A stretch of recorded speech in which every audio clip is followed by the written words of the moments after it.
સમછેદી અપૂર્ણાંકના સરવાળા એટલે કે એવા અપૂર્ણાંક કે જેના છેદ સરખા હોય. એમાં પહેલું ઉદાહરણ આપણે લઈશું 3/5 અને 7/5. બરાબર છે? તો અહીંયા 5ના 5 લખીશું, છેદમાં જે હોય તે. અહીંયા 3 + 7, તો 3 + 7 એટલે 10/5. આપણો જવાબ. બીજો દાખલો છે આપણો 8/7, 9/7 અને 1/7. બરાબર છે ને?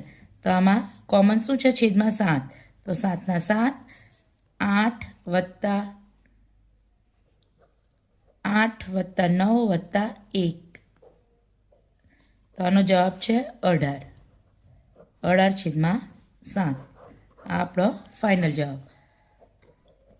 હવે આમ આગળ જોઈએ અપૂર્ણાંકોના સરવાળા. જોજો મિત્રો, આ થોડુંક અગત્યનો મુદ્દો છે અને આને સમજવાની કોશિશ કરજો. વિષમછેદી એટલે કે જેના છેદ જુદા જુદા હોય તેવા અપૂર્ણાંકો. આમ અગત્યનું છે, ધ્યાન આપજો. બરાબર. 3/7 + 4/3. બરાબર. હવે છેદ જુદા જુદા છે. જ્યારે પણ છેદ અલગ અલગ હોય, જુદા જુદા હોય, ત્યારે સૌથી પહેલાં આપણે તેના લસા શોધવાનો. તો 3 નાની સંખ્યા છે, 3 ભાગ ચાલશે. 7 × 7, 7 અવિભાજ્ય સંખ્યા છે અને 3 × 3. એટલે આનો લસા શું હશે? 3 + 21. આ રીતે લખજો પરીક્ષામાં.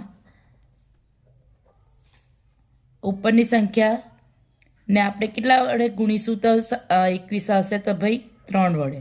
તો ઉપર નીચે 3 વડે ગુણવાના.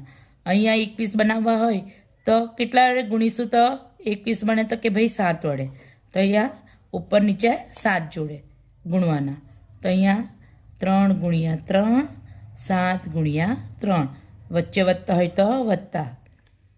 4 × 7, 3 × 7.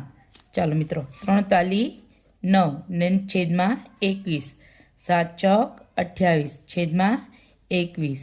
હવે સમછેદી બની ગયા. બરાબર. તો હવે 21 કોમન છે વત્તા 28. બરાબર. તો 28 ને 9 કેટલા થશે? 37. 37/21. આપણો